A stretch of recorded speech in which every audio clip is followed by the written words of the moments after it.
Shabbat Shalom, Israel. First and foremost, I'd like to give all praises, honor, and glory to Yahweh, Bahashem, Yahweh Shah, Bahashem, Rukakwadash. Double honors to the apostles, the elders, the great millstone, and shalom to the whole elect, beginning with 144,000. So I'm reading an article from End Times Headlines, and it reads, U.S. and Russia lay groundwork for peace plan. And these are the things that's going to happen before all hell break loose, before the World War III, for the multiple wars, etc. So let's continue. Let's read down a little bit. I won't read the whole article. Pretty lengthy. But, Lord willing, I will drop the link down in the comments below. And y'all, if you interested, you can click the link and read the article on your own time. So, I start right there saying a significant diplomatic development. High-ranking officials from the United States and Russia convened in Riyadh, I think it's something like that, say Saudi Arabia, to discuss potential pathways to end the ongoing conflict in Ukraine and to explore avenues for improved bilateral relations. This Myanmar first high-level dialogue between the two nations in several years. The U.S. delegation led by the Secretary of State Marco Rubio engaged in a 4.5-hour discussion with Russian Foreign Minister Sergei Lavrov. Both parties agreed to form high-level teams dedicated to formulating a sustainable and acceptable resolution to the conflict.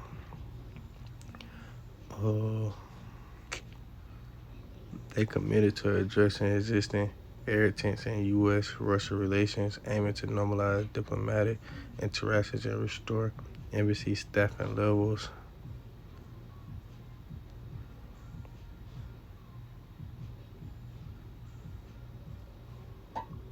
So like I'm just scanning over it.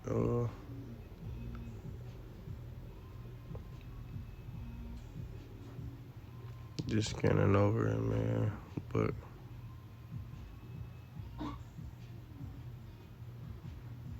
alright, so let's start right here. Let's get a couple paragraphs. It say, reports suggest that the proposed peace framework may include a ceasefire and the organization of the new elections in Ukraine, followed by the signing of a peace agreement. However, this approach has been met with skepticism. Ukrainian President Volodymyr, might be pronouncing that wrong. Anyways, y'all know what I'm referring to. He said has firmly stated that his country will not accept any peace terms negotiated without its direct involvement.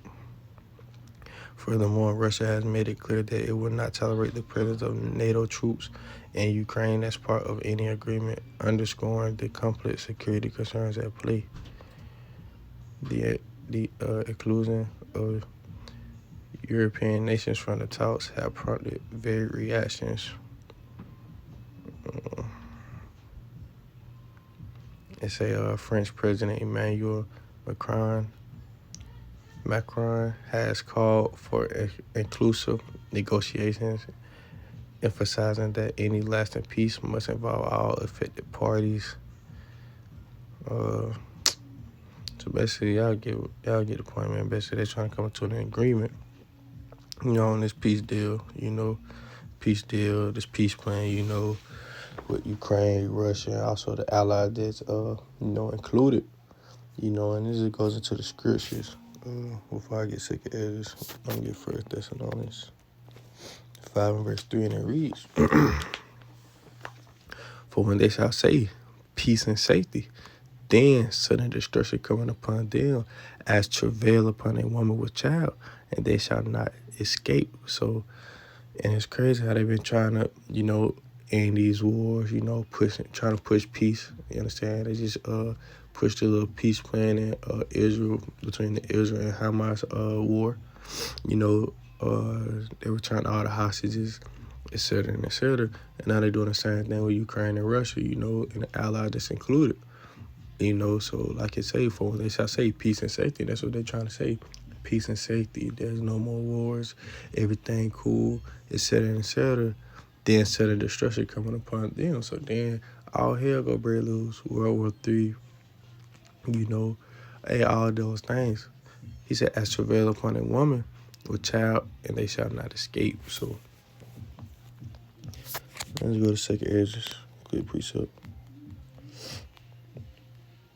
And I start at verse 18. And there he said, the beginning of sorrows and great mournings, the beginning of famine and great death, the beginning of wars, and the power shall stand in fear, the beginning of evils. What shall I do when these evils shall come? Behold, famine and plague, tribulation and anguish are sent as scourges for amendment. But for all these things they shall not turn from their wickedness, nor be always mindful of the scourges. And this is the point I want right here, verse 21. He said, behold, the victuals shall be so good, cheap upon earth, that they shall think themselves to be in a good case. And even then shall evils grow upon earth, sword, famine, and great confusion. And it says great confusion. Babylon means confusion. You understand? But like it says, man, behold, victuals shall be so good, cheap upon earth, that they shall think themselves to be in good cases. You understand? They see how the gas prices are up now. In my city, gas done went all the way back up to $2.88, almost $3. So no telling how much it is in the big cities and things of that such. Probably over $3 now, if not at $3. Eggs high as hell, groceries high as hell. What's the word it is? Inflation? That's the word? Damn. It's like, but anyways, the prices are high. So then when these gas prices drop back down, the groceries become cheap, cars and houses not so high. People will think, oh, okay, I finally got a little bit of money in my pocket.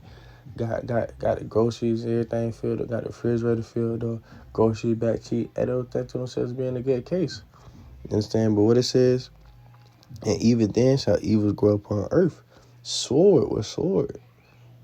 Wars, things of that such. He say famine and great confusion. that famine goes to the famine of the word, the famine of food, and the famine of water. You understand? So these things are, finna hit home very, very, very soon.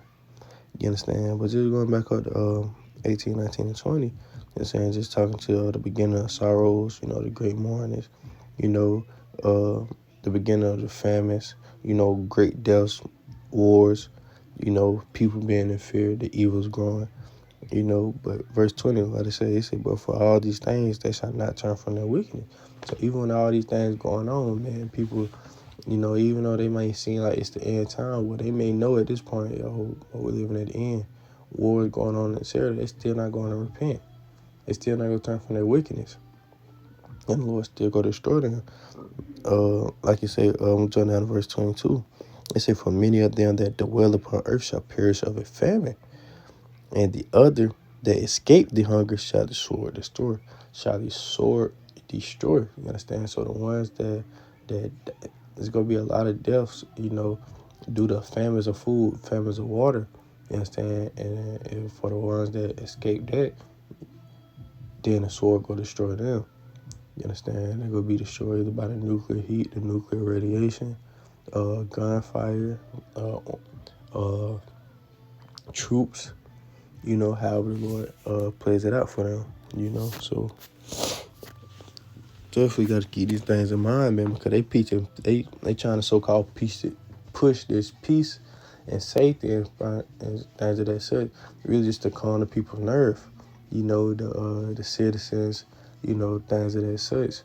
Well, the whole time little do they know, they really know, they trying to push this now, but we know that, Russia will be the main ones to nuke Babylon the Great, aka America. So this is the book of Revelation, chapter 11. Start at verse 14 and read, say the second woe is past, and behold, the third woe coming quickly. You understand? So that third woe, we can refer to World War III. You understand? That destruction. You know, the first World War done came, the second World War done came. The third World War finna come very, very soon. You understand? So if you ain't repented, you ain't turned back to Yahweh Basha Yahweh Shah, you definitely have no hope. You're going to be destroyed. Calling upon the outer gods are not going to be able to save you during these times. You know? And it's really all I wanted to touch up on. But, you know, it's just going into a prophecy. You understand? Like it's going back to 1 Thessalonians 5:3. You know, I had when they say peace and safety, then sudden destruction come upon them. You understand? So sudden destruction is soon to come. You know, we're not in of, you know, Satan devices. We're not in of his information that they put out there. You know? What's that in 2 Corinthians? Yeah, 2 Corinthians 2:11 say that Satan should get an advantage of us, for we are not in of his devices, you understand? We're not in of his knowledge, you know, the information he put out. Hey, we're not into none of those things. The people will fall for it. Oh, they saying peace and safety. Oh, they finna stop war in Ukraine. Oh, this and that, this and that. Little do they know, man. All hell is trying to break loose. You know, they gonna feel like Trump done made America great again. He's stopping all these wars, et cetera, and et cetera. But war is soon to come in Babylon the Great. You understand? So if you're not preparing yourself, you know, spiritually, then, hey, you're going to be destroyed, man. No ifs, ands, or buts about it. Well, that's all I had for today's lesson. Well, when it was edifying, you know, just quick lesson on the Sabbath. You know, once again, I like to give all praises, honor, and glory to Yahweh, Bahashem, Yahweh Shah, Bahashem, Kakodash. Double honors to the apostles, the elders, the great millstone, and shalom to the whole field. Shalom.